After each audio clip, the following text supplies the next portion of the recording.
오늘도 주와 함께 하루를 시작하시는 우리 성도님들 환영하고 축복합니다. 오늘 하루아침이 또 밝았습니다.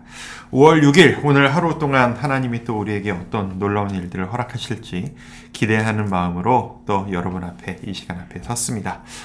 하루 종일 여러분에게 승리가 있으셨으면 좋겠습니다. 기쁨이 있으셨으면 좋겠습니다. 상황이 기뻐서가 아니라 하나님이 나와 함께 계신다는 것을 깨닫고 그 안에서 나를 북돋아 주시고 나를 이끌어 주실 것을 믿기 때문에 어떤 상황에서도 기뻐할 수 있고 행복을 누리실 수 있는, 감사를 표현할 수 있는 그런 우리 모두가 될 수 있기를 소망해 봅니다. 오늘 하루도 하나님의 말씀을 손에 들고 우리가 이 자리에 섰습니다. 그리스도 중심 성경 읽기 우리 5월 6일 오늘 우리에게 주신 말씀, 이 말씀을 가지고 우리가 힘을 얻었으면 좋겠습니다. 높아심에 드리는 말씀입니다만 영상만 보시고 끝내지 마시고요. 꼭 아래 링크에 있는 드라마 바이블 성경 읽기가 어려우면 그 링크를 통해서라도 오늘의 성경 꼭 한번 읽어보시고, 그리고 이걸로만 끝내면 또 안 됩니다. 기도의 자리로 나아가셔야 합니다. 하나님과 대화하는 시간, 어떤 격식도 필요 없습니다. 딱딱하게 무슨 거룩하고 올바른 말을 해야 한다는 부담감을 버리십시오. 하나님 앞에 그저 있는 그대로 나의 심장을 내 가까운 사람에게 늘어놓듯이 이야기하는 걸로 기도를 시작하셔도 괜찮습니다. 하나님과 대화가 길어질수록, 친해질수록, 가까워질수록 우리의 기도는 더 즐겁고 풍성한 시간이 될 수 있을 것이라 믿습니다.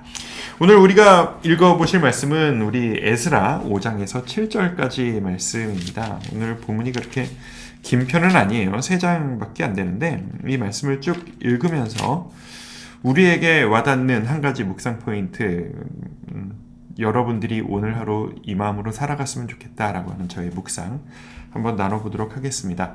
6장 뒷부분에 보시면 이런 이야기가 나옵니다. 유월절을 사람들이 누리는 이야기입니다. 19절 읽어볼까요? 사로잡혔던 자의 자손이 첫째 달 14일에 유월절을 지키되, 20절 제사장들과 레위 사람들이 일제히 몸을 정결하게 하여 다 정결하매 사로잡혔던 자들의 모든 자손과 자기 형제 제사장들과 자기를 위하여 유월절 양을 잡으니. 아멘. 어제 나눴던 말씀에 이어진, 사실 시간은 조금 더 많이 흐른 이후입니다만 여러 가지 복잡한 상황이 있었지만 하나님이 그 놀라운 하늘에서 떨어뜨려 주시는 것 같은 은혜라고 제가 어제 표현을 했었는데, 그 떨어뜨려 주시는 은혜로 인하여서 결국은 예루살렘에 하나님께 예배하는 성전이 완성되어집니다. 그리고 그 성전이 완성되어진 다음에 하나님께 예배하고 맨 처음 이 이스라엘 백성들, 엄밀히 말하면 유대 백성들이죠. 유다 백성들이 하나님께 했던 첫 번째 일이 뭐였냐 하면 유월절을 지키는 것이었습니다. 유월절.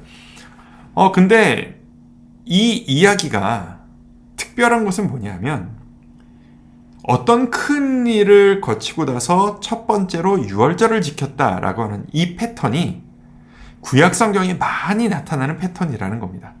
많이 나타나는 패턴, 성경에 많이 나오는 이야기라는 건 하나님이 이걸 중요하게 여기신다는 뜻이겠죠.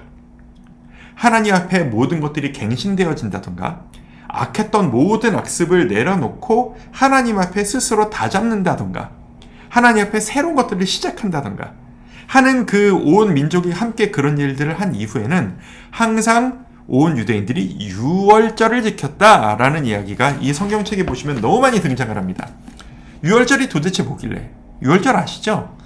이스라엘 백성이 그 애굽 땅의 노예로 있다가 처음 그 10번째 재앙 이후에 이스라엘 백성들이 그곳에서 자유함을 이루어서 탈출하기 직전 밤, 어떻게 보면 기대감으로 가득하고 어떻게 보면 가슴이 떨렸던 그날, 진짜 하나님이 구원해 주시는 것 맞나? 이 말도 안 되는 놀라운 역사를 지금 하나님이 우리에게 주시는 것 맞는 건가? 라는 마음으로 나갈 준비를 다해서 옷을 입고 빨리 나가기 위해 먹는 것도 그런 식으로 먹고 차림을 하고 진짜 출발하면 바로 뛰어나갈 수 있는 그 차림으로 밤을 보내는 시간, 그게 바로 유월절 아니었습니까? 근데 이스라엘 백성들이 그 이후로 시간을 보낸 이후에도 큰 일이 있으면 그때 입었던 옷을 입고 그때 먹었던 음식을 먹으며 그때 했던 행동을 하며 유월절을 지켰다라는 것입니다. 이유가 뭘까요? 사실 그때는 유월절이 이스라엘 백성들에게 너무 감격스러운 일이었겠죠. 그런데 시간이 지나고 세대가 바뀌면서 이 유월절이라는 것은 사람들에게 어떤 관습 같은 것으로 여겨졌을 가능성이 높습니다. 나는 지금 멀쩡하게 잘 살고 있는데, 나는 지금 노예도 아닌데, 나는 지금 간절하지도 않은데, 왜 굳이 옛날 우리 조상들이 했던 그 모습 그대로 그 맛없는 음식을 먹고 귀찮게 그런 행동을 해야 하는 거지? 그런 생각해 본 적 없으신가요? 그럼에도 불구하고 하나님이 그걸 이스라엘 백성들의 그런 마음을 모르셨을 리가 없잖아요. 그럼에도 불구하고 유월절을 말씀하시고 유월절을 지켰을 때 기뻐하시는 모습을 보면 저는 이렇게 생각합니다. 분명히 하나님께서 이 이스라엘 백성들이 옛날에 주셨던 그 은혜를 일부러라도 지금 감격이 없다 할지라도 일부러 그 행동을 애써 해서라도 하나님이 우리를 도와주시는 분이시지, 그 누렸던 그 첫 번째 놀라운 은혜, 그 감격을 유지하려고 애쓰는 그 모습을 하나님이 기뻐하셨던 것 같다. 우리는 이렇게 생각할 때가 좀 있는 것 같아요. 저도 그런 것 같아요. 이게 진심이 아니면, 내가 지금 불끈불끈 올라오는 감격과 막 뜨거운 눈물이 없으면 이거 굳이 의미가 있을까? 이렇게까지 할 필요가 있을까? 그렇게 생각할 때 있지 않으세요? 내가 지금 마음이 기도하려고 하는데 기도할수록 마음이 뜨겁지가 않고 기도가 잘 안 돼. 이러면 기도가 무슨 의미가 있어? 기도 오늘은 안 하는 게 낫지 않을까? 예배 자리에 나가서 앉아있는데 오늘은 말씀이 와닿지가 않아요. 와닿지도 않고 내가 지금 은혜를 못 받는데 그 예배 자리에 앉아있는 게 의미가 있나? 이런 생각 솔직히 할 때 있지 않으세요? 저도 그럴 때 있었거든요. 이 유월절 이야기를 볼 때마다 저 자신을 다잡곤 합니다. 지금 유월절이 마음에 와닿지도 않는 그 수많은 후손들에게 하나님은 너 이렇게 일부러 해서라도 내가 너희를 도와주고 있다는 것을 기억해. 너 지금 귀찮아 죽겠다는 거 알겠는데 그래도 이렇게 일부러 행동이라도 하면서라도 내가 너희의 주인이고 내가 너희의 여호와라는 것을 너희가 기억해 줬으면 좋겠구나 라고 하는 이 마음. 하나님의 심정이 여러분 이해가 가시나요? 우리는 마음이 올라갔다 내려갔다 해요. 근데 하나님은 우리를 향한 마음이 변화가 없으세요. 그러니까 변화가 없이 우리를 뜨겁게 사랑하고 우리를 기다리시는 하나님이 너희들 나한테 좀 와. 마음이 없더라도 행동으로라도 먼저 해봐. 행동이라도 먼저 하다 보면 내가 너희에게 마음을 줄게. 저는 하나님이 우리에게 이렇게라도 나한테 와라 라고 그 마음을 우리에게 전달해 주시는 것 같이 느껴집니다. 여러분은 여러분에게 유월절 같은 그런 시간들이 있으십니까? 여러분이 처음 주님을 뜨겁게 만나고 진짜 하나님이 살아계시는구나 라고 벅차오르는 감격하고 눈물을 흘렸던 그때를 기억하십니까? 여러분에게 그때는 언제였고 그 장소는 어디셨나요? 저는 제가 누렸던 유월절의 시간이 있습니다. 저는 제가 매월 1월 13일만 되면 제가 찾아가는 장소가 있어요. 그 분당 효자촌에 있는 맥도날드 2층입니다.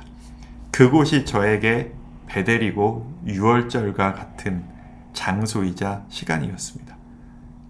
저는 1월 13일 맥도날드 2창에서 살아계신 하나님을 다시 한번 체험했고, 하나님이 지금 나를 떠나신 게 아니라 지금 내 옆에서 함께 계신다는 것을 체험했고, 최자연적으로 저의 마음의 모든 병들과 모든 힘들었던 그 강박 증상들과 눌림을 치유받는 경험을 저는 했습니다.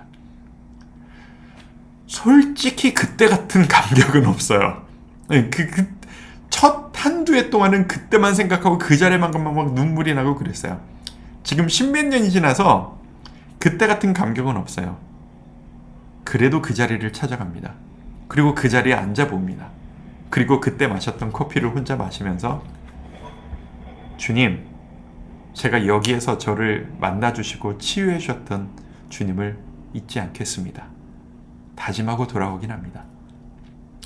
여러분에게도 그런 기회가 한 번씩 있으셨으면 좋겠다라는 생각이 듭니다. 여러분의 6월절은 언제였습니까? 여러분이 처음 하나님을 뜨겁게 만났던 그 장소, 그때 그 상황은 무엇이셨습니까? 그 행동을 해서라도, 그 장소에 가서라도 하나님을 뜨겁게 만나고 유지하기를 원하시는 아버지의 마음, 그 마음을 여러분이 받아주셨으면 좋겠습니다. 오늘 여러분 위해 이렇게 기도해드리고 싶습니다. 하나님과의 첫사랑의 감격, 우리에게 이 시점이 없었던 분은 없으실 거예요. 그 감격 유지할 수 있도록. 보통 이렇게들 얘기하시거든요. 사람의 사랑이 시간이 지나면 식어지는 게 당연하고 뜨겁지 않고 그냥 밋밋하게 신뢰감으로 그냥 가는 게 당연하다고 생각을 해서, 사실 그것도 완전히 옳은 말이라고 생각하진 않아요. 제가 이 주제로 언젠가 좀 나눌 기회가 있을지 모르겠습니다. 아니더라고요. 하나님과의 관계는 뜨겁게 유지하는 게 가능합니다. 노력하면은 이게 가능합니다. 이것도 언젠가 나중에 좀 나눌 기회가 있었으면 좋겠습니다. 여러분이 첫사랑의 그 감격을 계속 유지할 수 있었으면 좋겠습니다. 두 번째, 해야 할 일만 있는 신앙생활이 아닌 감격이 있는 하나님과의 만남을 누리게 하옵소서. 첫 번째 기도 제목에 조금 더 이렇게 심화, 확장이에요. 우리가 신앙생활을 오래 할수록, 저 같은 모태신앙일수록 어떻게 되기가 쉽냐 하면, 내가 할 걸 잘하고 있나? 내가 오늘 큐티를 했나? 내가 오늘 기도를 했나? 내가 봉사를 했나? 예배 빠지지 않았나? 감격은 없는데 이것만 할 때가 많이 있어요. 이거라도 해서 감격을 유지하려고 애쓰는 그 자세가 아름다워요. 좀 전에 6월절 말씀드린 것처럼. 근데 거기서만 머물러도 안타깝지 않습니까? 해야 할 일만이 아닌 뜨겁게 하나님을 만나는 우리 성도님들 되셨으면 좋겠습니다. 하나님이 오늘도 여러분과 함께 하십니다. 우리는 오늘 주와 함께 오늘 하루를 살아갈 것입니다. 우리와 함께 하시는 주님, 그 감격을 누리시며 오늘 하루를 살아가시는 성도님들 되시기를 주님의 이름으로 축원드립니다. 기도하시죠. 아버지 하나님, 오늘 하루도 주님과 함께 그 감격 누리며 살아가길 원합니다. 우리 모두 부족합니다. 우리 모두 나약합니다. 때로는 하나님이 주신 그 사랑을 잊고 그 감격이 좀 많이 내려갈 때도 있는 게 솔직한 우리의 마음입니다. 하지만 주님, 우리가 어떻게든 노력하겠습니다. 그 감격 노력하려고 노력하겠습니다. 그 장소를 찾아가고 그때 입었던 옷을 입으며 그때 행동을 똑같이 따라 해서라도 아둥바둥해서 주님 앞에 나와 그 감격을 유지하겠다는, 하나님의 그 사랑 잊지 않겠다고 노력하는 우리의 모습을 기쁘게 받아주시고 우리의 마음속에 그 뜨거움 다시 한번 허락하여 주시옵소서.